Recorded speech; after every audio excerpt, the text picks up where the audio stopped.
สวัสดีท่านผู้ชมที่เคารพยินดีต้อนรับท่านผู้ชมเข้าสู่ข่าวภาคเที่ยงประจำวันจากห้องข่าวโทรภาพแห่งสัตว์ลาวทวิตนี้ไปติดตามที่ท่านนายกรัฐมนตรีสอนไซสิพันดอนได้เกียรติเข้าร่วมพิธีจุดทำลายยาเสพติดเนื่องในโอกาสวันสากลต้านยาเสพติดครบรอบ 38 ปีพิธีดังกล่าวจัดขึ้นในตอนเช้าวันที่ 26 มิถุนายน 2025 นี้อยู่ที่บ้านโนนสะอาดเมืองไซธานีนครหลวงเวียงจันทร์โดยการให้เกียรติเข้าร่วมของท่านสอนไซสิพันดอนนายกรัฐมนตรีและพลเอกวิไลลาคำฟองรองนายกรัฐมนตรีกระทรวงป้องกันความสงบประธานคณะกรรมการแก้ไขปัญหายาเสพติดระดับชาติพร้อมด้วยต่างหน้าองค์การพุทธศาสนาสัมพันธ์ลาวการนำพรรครัฐทูตานุทูตสาวหนุ่มเยาวชนและพรรคส่วนที่เกี่ยวข้องในพิธีพลโทคำจริงผุยลาบมณีวงศ์รองรัฐมนตรีกระทรวงป้องกันความสงบรองประธานคณะกรรมการแก้ไขปัญหายาเสพติดระดับชาติได้รายงานสภาพการแก้ไขปัญหายาเสพติดอยู่สปป.ลาวใน1 ปีผ่านมาให้ฮู้ว่าสภาพการแพร่ระบาดของยาเสพติดอยู่ในโลกและภาคพื้นได้ขยายเป็นวงกว้างและได้เพิ่มทวีความรุนแรงเป็นอันตรายกลายเป็นภัยข่มขู่ต่อสภาพการพัฒนาเศรษฐกิจวัฒนธรรมสังคมก็คือเสถียรภาพทางด้านการเมืองและความมั่นคงของบรรดาประเทศชาติอยู่ในโลกสำหรับประเทศลาวเฮาก็แม่นประเทศหนึ่งที่พร้อมเผชิญหน้าต่อกับภัยข่มขู่จากปัญหายาเสพติดด้วยเหตุนั้นพรรครัฐบาลกระทรวงป้องกันความสงบบรรดากระทรวงองค์การอำนาจการปกครองท้องถิ่นได้ถือเอาการแก้ไขปัญหายาเสพติดเป็นเวียกงานบุริมสิทธิ์ที่สำคัญโดยได้สมทบกับหลายภาคส่วนพร้อมทางกำหนดหลายมาตรการเพื่อแก้ไขปัญหาดังกล่าวเช่นได้เอาใจใส่เฮ็ดเวียกงานสร้างความรับรู้ทั่วสังคมเป็นต้นแมนได้เอาใจใส่โฆษณาศึกษาอบรมเผยแพร่กฎหมายผลให้ภัยอันตรายของยาเสพติดได้ออกใบยั่งยืนรับรองบริษัทเข้าร่วมโครงการปลูกพืชทดแทนการปลูกฟินอยู่แขวงภาคเหนือมีประชาชนได้รับผลประโยชน์ 58,000 กว่าครอบครัว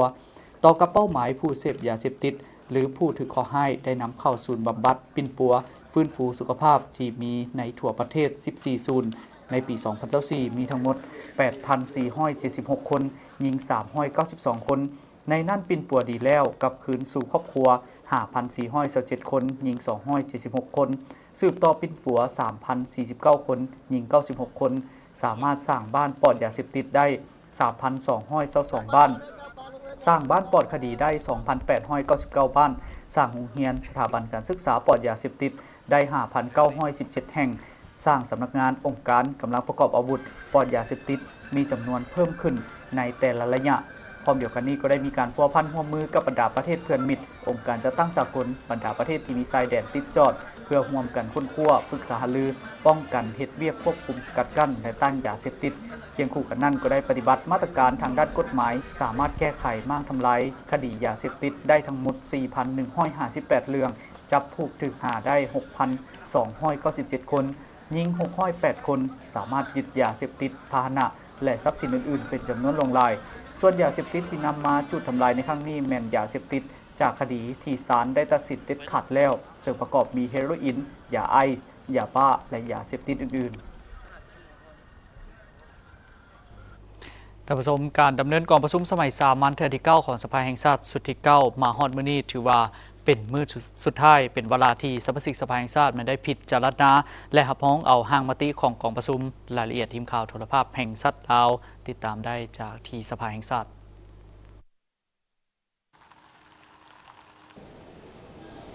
ท่านผู้ชมที่เคารพการดำเนินกองประชุมสมัยสามัญเทื่อที่ 9 สภาแห่งชาติสุดที่ 9 มาฮอดมื้อนี้ก็ถือว่าเป็นมื้อสุดท้ายแล้วเป็นวาระที่สมาชิกสภาแห่งชาติได้มีการพิจารณาและรับรองเอาร่างมติของกองประชุมในภาคเช้านี้ก็ได้พร้อมกันรับฟังการผ่านร่างมติแผนพัฒนาเศรษฐกิจสังคมแห่งชาติแผนงบประมาณแห่งรัฐแผนเงินตรา6 เดือนท้ายปี 2025จากหัวหน้ากองเลขานุการกองประชุมในระยะ6 เดือนต้นปี 2025ในภาคเช้าของการดำเนินกองประชุมสมัยสามัญเทื่อที่ 9 สภาแห่งชาติสุดที่ 9 โดยการเป็นประธานของท่านไสสมพร พรหมวิหารประธานสภาแห่งชาติวาระทำอิฐสมาชิกสภาแห่งชาติได้รับฟังการผ่านมติแผนพัฒนาเศรษฐกิจสังคมแห่งชาติแผนงบประมาณแห่งรัฐแผนเงินตรา6 เดือนท้ายปี 2025จากหัวหน้ากองเลขานุการกองประชุมในระยะ 6 เดือนต้นปี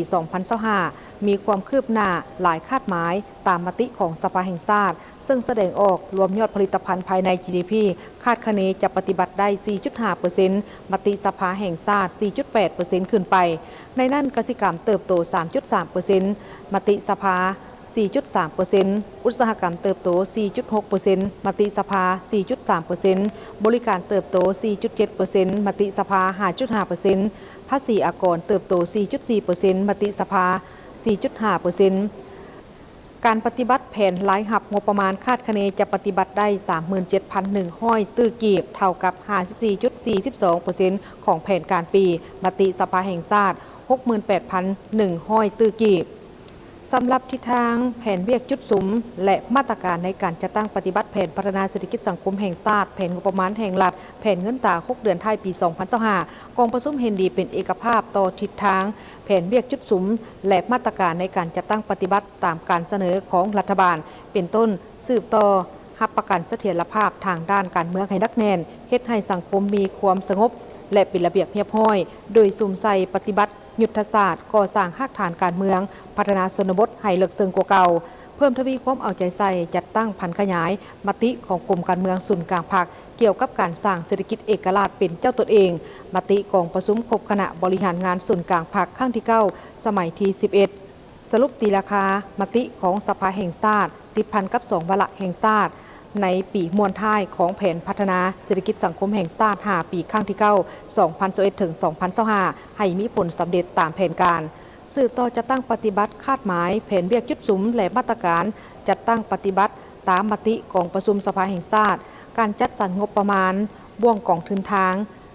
การประกอบทุนและหนี้ส่วนลดให้สำเร็จตามแผนเพื่อสืบต่อในการก่อสร้างบูรณะซ่อมแปลงทางสร้างความสะดวกให้แก่การขนส่งสินค้าการจัดตั้งปฏิบัติคาดหมายอัตราเงินเฟ้อของบางหมวดสินค้าที่ยังสืบต่อเพิ่มขึ้นสูงให้ลดลงและกลับคืนสู่สภาพปกติเพื่อแก้ไขค่าครองชีพสมทบกับการปฏิบัตินโยบายต่างๆเป็นต้นหมวดที่พักอาศัยไฟฟ้าน้ำประปาเสื้อเพลิงหมวดรักษาสุขภาพและหมวดเครื่องใช้ในเฮือนหมวดการศึกษาการปฏิบัติ11คาดหมายในโครงเขตวัฒนธรรมสังคมให้บรรลุตามแผนการสืบต่อด้วยการแก้ไขความเข่งห้อนของสังคมก่อคงข้างและสิ่งท้าทายต่อกับการพัฒนาปรับปรุงระบบเงินเดือนเงินอุดหนุนของพนักงานรัฐกรทหารตำรวจให้เหมาะสมกับสภาพเศรษฐกิจปัจจุบันเพื่อแก้ไขความฝืดเคืองในการดำรงชีวิตถัดจากนั้นที่ประชุมก็ได้พร้อมกันรับฟังเกี่ยวกับการผ่านหางมติและประกอบคำเห็นพร้อมทางลงมติรับพ้องเอาบทรายงานเกี่ยวกับนโยบายสุขยุส่งเสริมการก่อสร้างและซ่อมแปลงทางในระยะใหม่กองประชุมได้มีการตกลงรับพ้องเอานโยบายสุขยุส่งเสริมการก่อสร้างและซ่อมแปลงทางในระยะใหม่นี้ต่อกับหางมติเกี่ยวกับนโยบายสุขยุส่งเสริมการก่อสร้างและซ่อมแปลงทางในระยะใหม่นั้นกองประชุมก็ได้ตกลงรับพ้องเอานโยบายสุขยุส่งเสริมการก่อสร้างและซ่อมแปลงทางในระยะใหม่ตามการเสนอของรัฐบาลด้วยการลดผ่อนภาษีอากรนำเข้าวัสดุก่อสร้างและกลจักรค่าทรัพยากรธรรมชาติและอากรมูลค่าเพิ่มเป็น 50% ของอัตราการเก็บตามที่ได้กำหนดไว้ในกฎหมายและนิติกรรมใต้กฎหมายที่เกี่ยวข้องส่วนภาษีอากรและพันธะอื่นๆรวมทั้งการนำเข้าน้ำมันเชื้อไฟแม้นให้ปฏิบัติตามกฎหมายซึ่งการจัดตั้งปฏิบัตินโยบายดังกล่าวนี้จะเฮ็ดให้มูลค่าโครงการลดลงประมาณ 8.71%พร้อมทั้งจะสร้างเงื่อนไขและสามารถดึงดูดนักลงทุนทางภายในและต่างประเทศเข้ามาลงทุนใส่การพัฒนาพื้นฐานโครงสร้างหลายขึ้นเพื่อแบ่งเบาการลงทุนของภาครัฐมอบให้รัฐบาลชี้นำกระทรวงโยธาธิการและขนส่งรับพ้องเอาบรรดาโครงการฟื้นฟูและซ่อมแปลงทางหลวงแห่งชาติสายหลักให้สามารถรับน้ำหนักได้11ต้นต่อเผาโดยซุ่มใส่คัดจ้อนทางหลวงแห่งชาติส่วงตอนทางจำนวนหนึ่งที่เปนักหน่วงอยู่บรรดาแขวงมีการขนส่งผู้โดยสารและขนส่งสินค้าหลายเพื่อรับประกันให้แก่การจะตั้งปฏิบัตินโยบายสุขยุส่งเสริมการก่อสร้างและซ่อมแปลงทางในระยะใหม่ให้มีประสิทธิภาพประสิทธิผลและรับประกันผลประโยชน์สูงสุดให้แก่ประเทศชาติกองประชุมได้มอบให้รัฐบาลเอาใจใส่จัดตั้งปฏิบัติมาตรการเป็นต้นพันขยายมติฉบับนี้ให้เป็นอันละเอียดโดยฮีบห้อนค้นคว้าออกนิติกรรมกำหนดหลักการแต่ละหน้าเวียกให้มีความละเอียดจะแจ้งชัดเจนและหัดกุมเพื่อเป็นบทอิงในการคุ้มครองและติดตามกฎกาการจะตั้งปฏิบัติแต่ละโครงการรัฐเป็นเจ้าการสำรวจออกแบบและกำหนดบุริมสิทธิ์เส้นทางสายหลักที่เป็นเป้าหมายของโครงการทดลอง แล้วดำเนินการจัดซื้อจัดจ้างตามกฎหมายปรับปรุงการออกแบบโครงสร้างทางให้ได้มาตรฐานเทคนิคแนใส่นำใส่วัสดุก่อสร้างที่สามารถผลิตและสนองได้อยู่ภายในประเทศให้หลายขึ้นเป็นต้นซีมังเหล็กเส้นเป็นการส่งเสริมการผลิตภายในทดแทนการนำเข้าลดพรการนำเข้ายางหมักตอยและวัสดุอื่นจำนวนหลายให้ลดขั้นตอนของการจัดตั้งปฏิบัติโครงการบูรณะซ่อมแปลงทางหลวงเข้าในแผนการลงทุนของภาครัฐให้กระทัดรัดโดยตัดขั้นตอนของการศึกษาความเป็นไปได้ในเบื้องต้นโครงการก่อสร้างและการประเมินผลโครงการแม่นบรรจุเข้าแผนการลงทุนพอเป็นเวียกฟื้นฟูและซ่อมแปลงเส้นทางที่มีอยู่แล้วบ่แม่นเวียกงานที่ก่อสร้างใหม่ให้พิจารณาเป็นพิเศษเกี่ยวกับสกงบประมาณที่ได้นำใส่เข้าในโครงการก่อสร้างและซ่อมแปลงให้สามารถลงมือจัดตั้งปฏิบัติโครงการได้ทันตามฤดูกาลผู้รับเหมาโครงการที่ได้รับนโยบายต้องได้สร้างตั้งเป็นนิติบุคคลใหม่ขณะการที่เกี่ยวข้องต้องได้มีการกวดกาแผนการนำเข้าวัสดุก่อสร้างอย่างเข้มงวดและสอดคล้องกับบัญชีสินค้าและเข้มงวดในการนำเข้าตัวจริงกำหนดกลไกการคุ้มครองติดตามกฎกาและมาตรการการนำเข้าวัสดุก่อสร้างและกลจักอย่างเคร่งครัดเพื่อบ่ให้มีการสวยไส้โอกาสและเป็นช่องว่างในการนำเข้าวัสดุและกลจักที่นำมาใช้บ่ถูกต้องตามเป้าหมายภายหลังที่โครงการก่อสร้างและซ่อมแปลงเส้นทางได้จัดตั้งปฏิบัติแล้วต้องมีการสรุปกวดกาการนำเข้าทั้งหมดและปฏิบัติตามขั้นตอนของกฎหมายและด้านอื่นๆอีกผ่านการพิจารณาประกอบคำเห็นสมาชิกสภาแห่งชาติก็ได้ลงคะแนนเสียงรับร้องเอามติว่าโดยการรับร้องเอาบทรายงานเกี่ยวกับนโยบายสุขยู่ส่งเสริมและก่อสร้างซ่อมแปลงเส้นทางในระยะใหม่ด้วยคะแนนเสียงส่วนหลายท่านผู้ชมที่เคารพและทั้งหมดนี้ก็คือความคืบหน้าในการดำเนินกองประชุมสภาสำหรับภาคเช้านี้ส่วนภาคบ่ายจะเป็นวาระของการปิดกองประชุมสภาอย่างเป็นทางการความคืบหน้าจะมีขึ้นใดทีมข่าวโทรภาพแห่งชาติจะรายงานให้ท่านผู้ชมได้รับทราบเติมอีกพนักงานสิทธิพงษ์รายงานจากสภาแห่งชาติท่านนางสุนทรสัญญจักรรองประธานสภาแห่งชาติต่างหน้าคณะประจำสภาแห่งชาติแถลงข่าวเกี่ยวกับผลสำเร็จของเวียกงานสภาแห่งชาติในระยะ 6 เดือนต้นปี 2025 และทิศทางแผนการในระยะ 6 เดือนท้ายปี 2025แต่กองประชุมสมัยสามัญเทือที่ 8 หาเทือที่ 9 ของสภาแห่งชาติสุดที่ 9 ได้เฮียงกฎหมายจำนวน 12 ฉบับในนี้มี 10 ฉบับที่ได้หับหองในกองประชุมสมัยสามัญเทือที่ 8 และ 2 ฉบับอยู่ในกองประชุมสมัยวิสามัญเทือที่ 2 ของสภาแห่งชาติสุดที่ 9 รัฐธรรมนูญแห่งสาธารณรัฐประชาธิปไตยประชาชนลาวฉบับปรับปรุงปี 2025 ได้เฮียงกฎหมายคงเขตสภาแห่งชาติ 3 ฉบับพิจารณาหับห้องเอาการสร้างและปรับปรุงกฎหมายจำนวน 10 ฉบับอยู่กองประชุมสมัยสามัญเทือที่ 9 ของสภาแห่งชาติสุดที่ 9 และหับห้องเอาการเสนอยกย้ายและแต่งตั้งคืนใหม่และการพักการหับอุดหนุนบำนาญของสมาชิกรัฐบาลรวมทั้งหมด 13 ทานหญิง 2 ทานและนำส่งคำเสนอของประชาชนผ่านโทรศัพท์สายด่วนจำนวน552หัวข้อลงพบปะประชาชนผู้มีสิทธิเลือกตั้งได้890จุดเคลื่อนไหวเวียกงานต่างประเทศได้ 18 ครั้ง 2. ด้านการตกลงปัญหาสำคัญพื้นฐานของชาติสภาแห่งชาติจะได้มีการรับรองพิจารณาเอาบทรายงานการจัดตั้งปฏิบัติแผนพัฒนาเศรษฐกิจสังคมแห่งชาติแผนงบประมาณแห่งรัฐในระยะ 5 ปี 2021-2025 และประจำปี 2025 ของรัฐบาลติดพันกับวาระแห่งชาติว่าโดยการแก้ไขความยุ่งยากทางด้านเศรษฐกิจการเงินบทรายงานแผนการกะเกียมให้แก่การเลือกตั้งสมาชิกสภาแห่งชาติสุดที่ 10 และสมาชิกสภาประชาชนขั้นแขวงสุดที่ 3 บทรายงานผลการตรวจสอบเกี่ยวกับบทสรุปขัดตัวการจัดตั้งปฏิบัติแผนงบประมาณแห่งรัฐประจำปี 2024 ขององค์การตรวจสอบแห่งรัฐบทรายงานการจัดตั้งปฏิบัติวาระแห่งชาติว่าโดยการแก้ไขยาเสพติดในระยะแต่ปี 2024-2025 บทรายงานการจัดตั้งปฏิบัติแผนการเคลื่อนไหวเวียกงานประจำปี 2025 ขององค์การตรวจสอบแห่งรัฐและองค์การกฎกาแห่งรัฐบทรายงานการจัดตั้งปฏิบัติแผนการเคลื่อนไหวประจำปี 2025 ขององค์การอัยการประชาชนสูงสุดและศาลประชาชนสูงสุดบทรายงานการจัดตั้งปฏิบัติแผนการเคลื่อนไหวเวียกงาน 5 ปี 2021-2025 ประจำปี 2025 ของสภาแห่งชาติสุดที่ 9 และห้างทิศทางแผนการ 5 ปีในต่อหน้า 2026-2030 ของสภาแห่งชาติชุดที่ 10 บทรายงานผลการสรุปตีราคาการจัดตั้งปฏิบัติแผนการสร้างและปรับปรุงกฎหมาย5 ปีผ่านมา 2021-2025 และห้างทิศทางแผนการ 5 ปีต่อหน้า 2026-2030 เวียกงานอื่นๆ อีกจำนวนหนึ่ง นอกจากนี้ได้มีการติดตามกฎกาโดยคุณขั้วกำหนดหัวข้อติดตามกฎกาให้มีจุดสุกโยและมอบหมายให้คณะสมาชิกสภาแห่งชาติประจำเขตเลือกตั้งเพื่อดำเนินการลงติดตามกฎกาตามภาระบทบาทของตนเองเพื่อดำเนินการลงติดตามกฎกาตามภาระบทบาทของตนแล้วสนองข้อมูลให้คณะประจำสภาแห่งชาติบรรดากรรมาธิการของสภาแห่งชาติติดตามกฎกาพิจารณาคำร้องขอความเป็นธรรมของพลเมืองเพื่อรายงานต่อกองประชุมสมัยสามัญเทื่อที่ 10ของสภาแห่งชาติสุดที่ 9ติดตามการกฎกาจัดตั้งปฏิบัติบรรดาโครงการร่วมมือกับต่างประเทศและสนธิสัญญาที่สาธารณรัฐประชาธิปไตยประชาชนลาวเป็นภาคีมีการเคลื่อนไหวปิ่นออมต่างๆเช่นยกสูงขีดความสามารถสมาชิกสภาประชาชนขั้นแขวงก็คือสมาชิกสภาแห่งชาติในหัวข้อต่างๆค้นคว้าปรับปรุงกงจักการจัดตั้งและบุคลากรของสภาแห่งชาติสภาประชาชนขั้นแขวงตามทิศกระทันหัน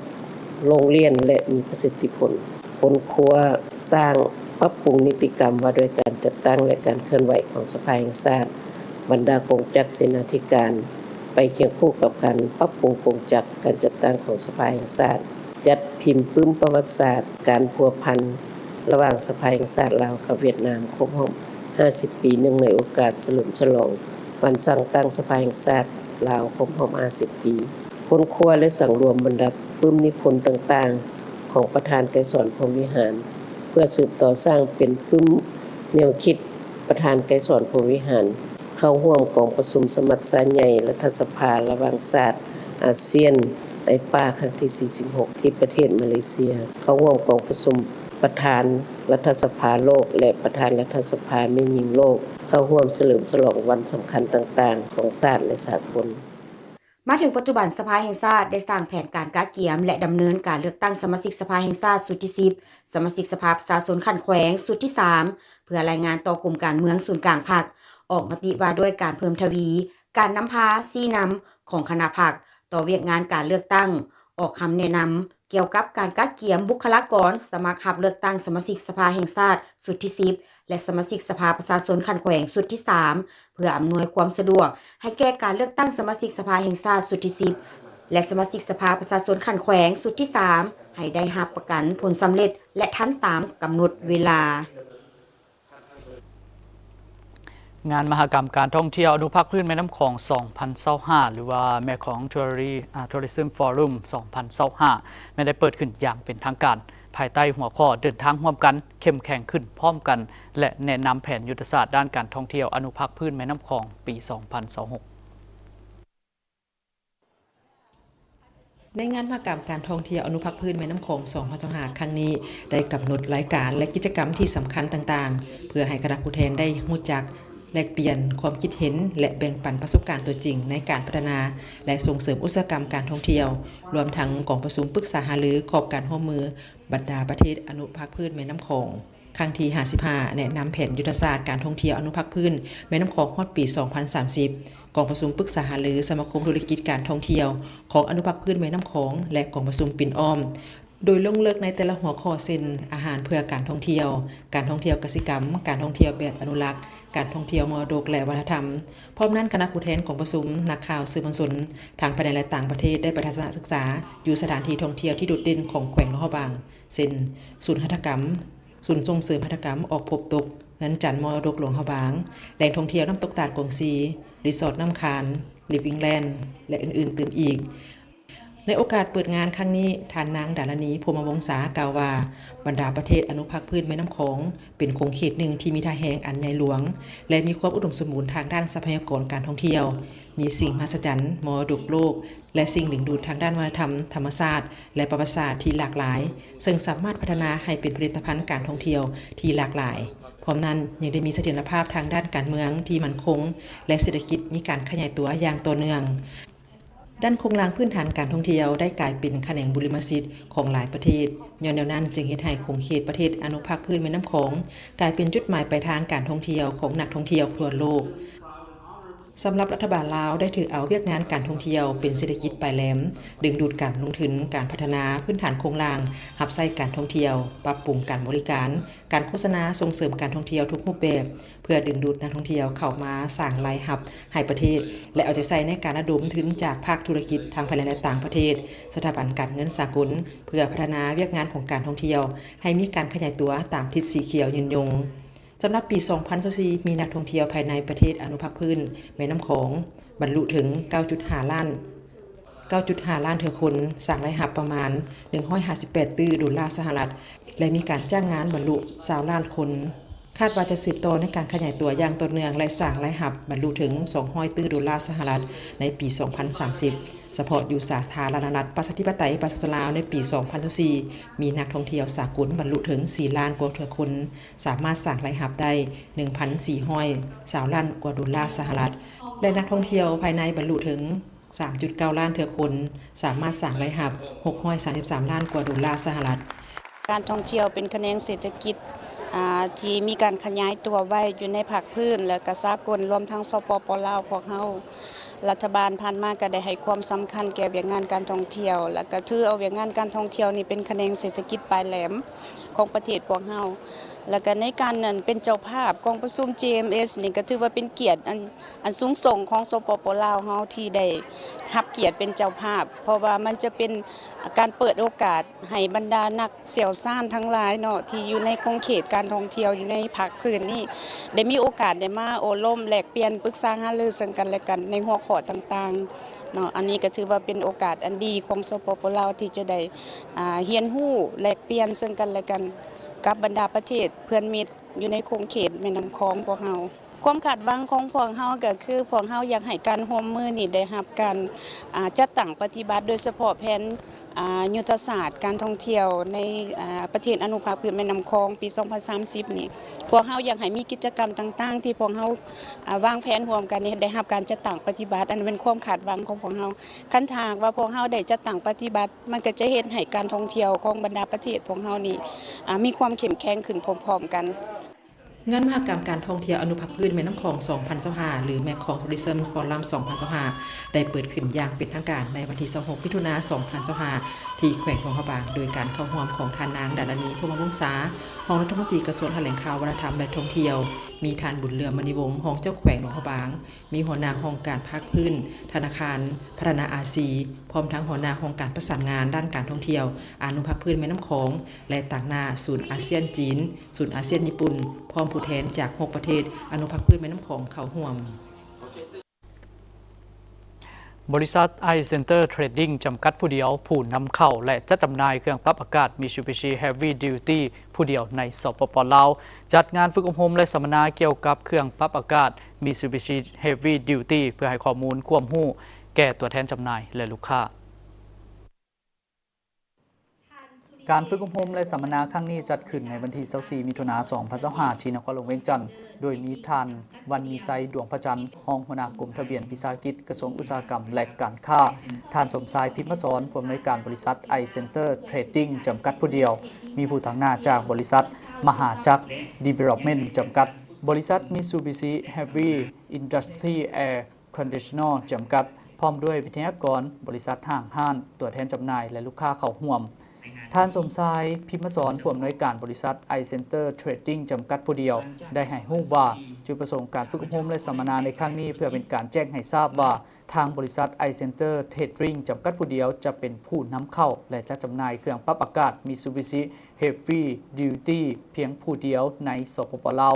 พร้อมกันนั้นก็จัดให้มีการฝึกอบรมและสัมมนาเกี่ยวกับเครื่องปรับอากาศ Mitsubishi Heavy Duty เพื่อให้ข้อมูลความรู้แก่ผู้เข้าร่วมอย่างลึกซึ้งโดยเฉพาะการนำเสนอผลิตภัณฑ์ใหม่จุดเด่นวิธีการใช้งานและความรู้เบื้องต้นในการซ่อมแปลงบำรุง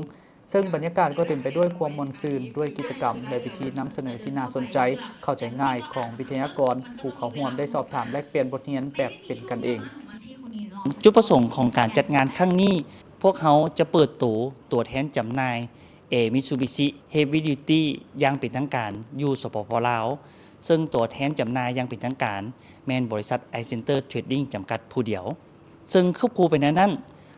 พวกเราจัดฝึกอบรมสัมมนาเกี่ยวกับ Mitsubishi Heavy Duty ไปพร้อมๆกันเจ้าบรรดาบริษัทห้างห้านและลูกค้า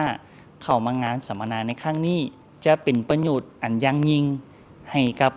ทุกท่านและเป็นอีกทางเลือกหนึ่งในการสมไส้เครื่องปรับอากาศเพราะว่า Mitsubishi Heavy Duty เป็น ของญี่ปุ่นเป็น คุณภาพดีอันดับต้นๆของญี่ปุ่นแม้กระทั่งของไทยและอันดับโลกในนามบริษัท iCenter Trading จำกัดผู้เดียวพวกเขาหวังเป็นอย่างยิ่งว่าจะได้รับการตอบรับจากลูกค้าและเป็นอีกทางเลือกหนึ่งในสังคมลาวที่จะสมไส้คุณภาพเจ้าผู้เข้าร่วมงานครั้งนี้ยังได้รับรู้ถึงประวัติความเป็นมาของเครื่องปรับอากาศ Mitsubishi Heavy Duty ฐานการผลิตและกลยุทธ์ในการดึงดูดมัดใจลูกค้าโดยเฉพาะจุดเด่นจุดแข็งของ Mitsubishi Heavy Duty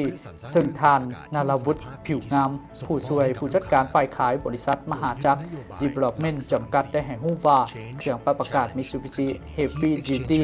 เป็นยี่ห้อเดียวที่ใช้คอยทองแดงห้อยส่วนห้อยทุกรุ่นมีสินค้าที่หลากหลายรับประกัน 5 ปีทุกสิ้นส่วนสินค้ามาตรฐานสากลสามารถตอบโจทย์ลูกค้าทุกการใช้งานซึ่งอยู่เคียงคู่กับลูกค้ามาหลายกว่า 50 ปีแบรนด์ Mitsubishi Heavy Duty ของเราก็คือเป็นแบรนด์ชั้นนำในประเทศไทยนะครับผมแล้วก็ตัวผลิตภัณฑ์ของเราเองเน้นความทนทานนะครับผมแล้วก็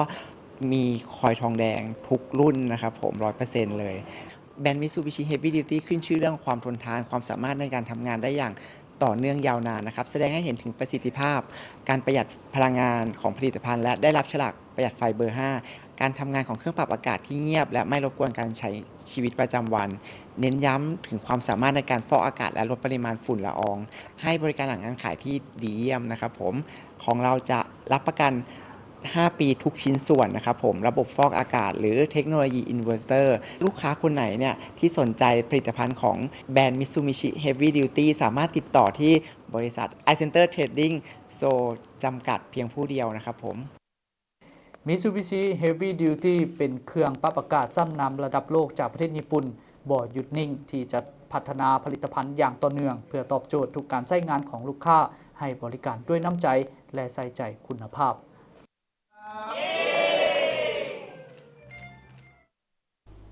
JDB ปิดสูตรฝึกอบรมพนักงานใหม่เพื่อยกระดับความรู้ด้านเวียกงานบริการ